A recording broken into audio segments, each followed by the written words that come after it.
Welcome to the deep dive. Today, we have one big mission, really. We're giving you the ultimate cheat sheet for the CMMC assessment lifecycle. If you were gearing up for that Cyber AB CCP exam, well, we're boiling down, hundreds of pages of policy into the 4 key phases you really need to master. That's exactly right. We're essentially building your mental map, your memory palace, if you will, and it's all centered around that crucial framework. PCRC, prepare plan, conduct, report, and closeout. We're going deep on the mandatory docs, those tricky timelines, and the definitions that, frankly, make the difference between passing and failing. And let's be super clear, the official guidance points heavily towards the exam, focusing on phase 1, prepare and planning. Okay, right. Let's start there then. If phase 1 is that critical, it sounds like the paperwork and just the procedural steps are absolutely key.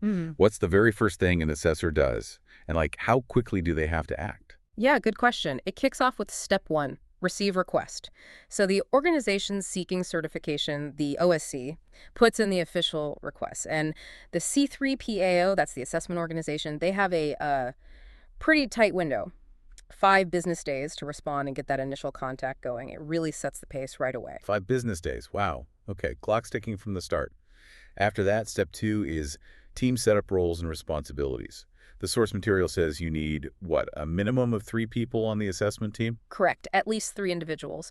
Though it's worth noting, one really qualified person could cover multiple roles. For instance, the lead assessor might also handle the quality position. Got it. And that leads us right into, maybe the deep end. Step 3, mandatory documents. You mentioned these are critical. You need to basically memorize the 6 mandatory template documents, right? Absolutely. You have to know this list cold. Missing even a couple on the exam could really hurt your score. So the list includes the pre-assessment form, the virtual assessment evidence preparation doc, the COI attestation, the conditional practice deficiency correction worksheet, the assessment results template, and finally, the assessment quality review checklist. That's quite a list just to get rolling. You also mentioned attestation there. That's just the formal confirmation, basically, the organization saying, yes, this is authentic, we comply. Precisely. It's their formal stamp, their declaration of compliance. Now, jumping to step 4, this is where we define the scope. Confirming the company's identity UEI, cage codes, and figuring out what's actually in scope. Yeah. In scope means anything that processes, stores, or transmits CUI, controlled unclassified information. Right. And this seems to be where things get technically tricky, especially with identifying assets. We have to get the difference between specialized assets, SPA, and contractor risk-managed assets, CRMA, straight. Yes, this is a classic exam topic. It sounds like jargon, but it hugely impacts the assessment boundary. Specialized assets, or SP, they're usually the easier ones to grasp. Think government-furnished equipment, maybe IoT devices, or operational technology OT systems. They're often unique or inherently risky, and their security absolutely has to be documented because they're inside that CMMC environment. Okay, that makes sense. But CRMA contractor risk-managed assets, that definition feels a bit more nuanced. My read is these are assets that technically could process CUI, maybe, but the OSC has put specific controls in place to make sure they absolutely do not touch CUI. So they're actively managed out of the CUI flow. Exactly. You nailed it. And the critical point for the exam and for the real world is the documentation. For both SP and CRMA assets, the OSC has to list them in 3 specific places: their asset inventory, the system security plan, or SSP, and the network flow diagram. If that documentation trail isn't there for both types, well, they were just not ready for the assessment, period. That triple documentation requirement, that's the assessor's checklist, their validation path. Okay, before we wrap phase 1, we need to hit the readiness check, step 6. What are the hard limits for the assessor at this point? Right, the readiness check. The C3PAO's job here is really just to confirm that 3 key documents exist. Those are the system security plan, the network flow diagram, and the data flow diagram, specifically showing how CUI moves. Now, here's the crucial limitation, and it's a big one. The assessor cannot point out weaknesses in the evidence during this readiness review. They're only checking if the documentation is there, if it's adequate, meaning it addresses the practice, and sufficient, meaning there's enough of it, maybe through sampling, to back up the claim. So the C3PAO is like a document bouncer at this stage. They check the ID, but they don't judge the outfit, so to speak. And this must tie into the conflict of interest, the COI rules, right? Yep. It does, yeah. There's that strict 3-year rule. You can't assess an organization you've consulted for in the past 3 years. Ironclad. But, and this is a favorite exam question, there's a key exception, mock assessments.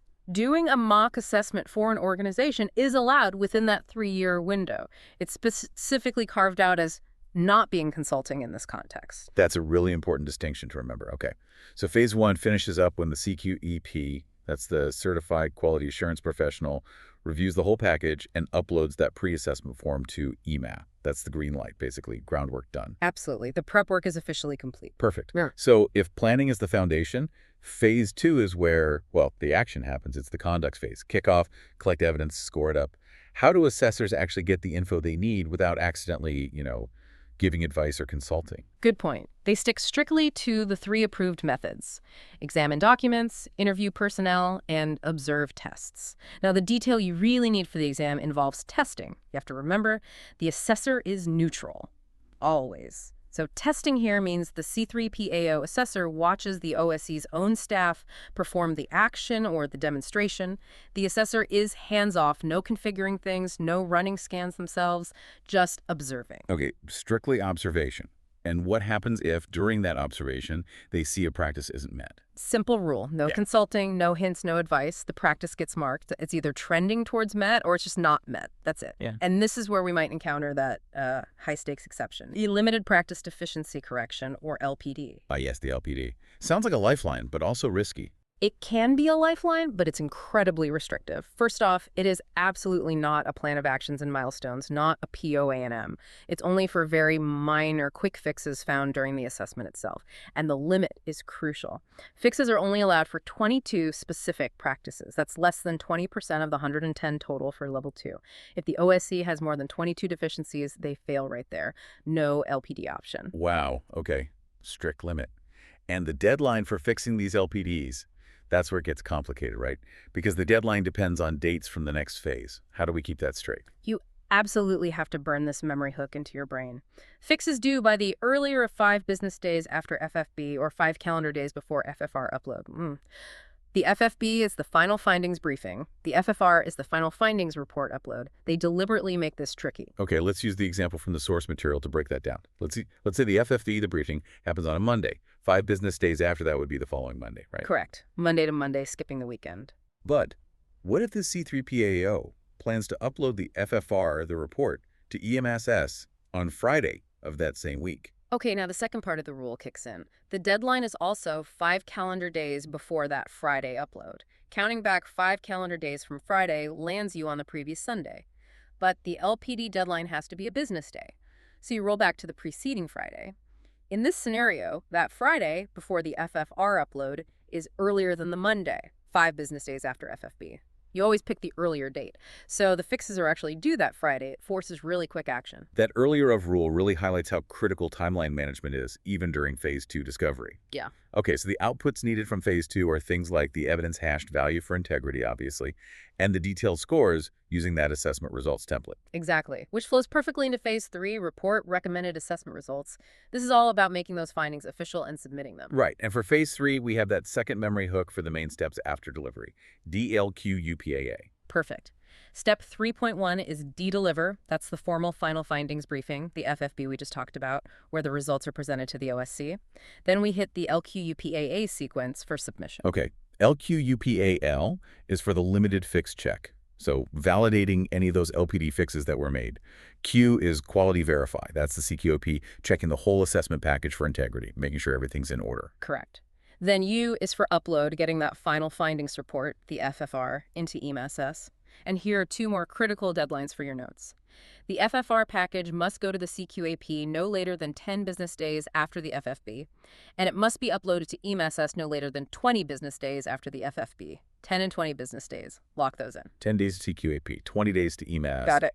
Then we have P in the 2 A's. P is preserve, purge. Archiving evidence, getting rid of stuff securely. That sounds pretty serious. It's a strict retention rule. Extremely serious. The lead assessor has a mandatory 3-year retention requirement for all their notes, artifacts, everything. And all those digital artifacts must be hashed using the CyberAB specified tool to prove they haven't been tampered with. Plus, a huge point. Those artifacts generally cannot be removed from the C3PAO's secure environment. Well, okay. Data integrity is paramount. And the final 2 A's. Appeals resolution and assigning responsibility. This covers documenting how any appeals were resolved and then formally assigning responsibility if there's a level 2 conditional certification issued. That strong retention rule you mentioned, and the conditional certification piece leads us straight into the final phase, phase 4, close out POA&Ms and assessment. This phase isn't always needed, right? Only if the OSC got that conditional certification because they had issues beyond the LPD limit. Exactly right. Phase 4 is purely for resolving those outstanding plan of actions and milestones items from a conditional pass. The key things to know here are about correction and final sign-off. The OSC gets a decent amount of time, 180 calendar days, starting from the date of the FFB, to fix those validated POA&M items and get the closeout assessment scheduled. 180 days. But there's a catch, isn't there? A minimum score needed to even get that chance. Absolutely critical point.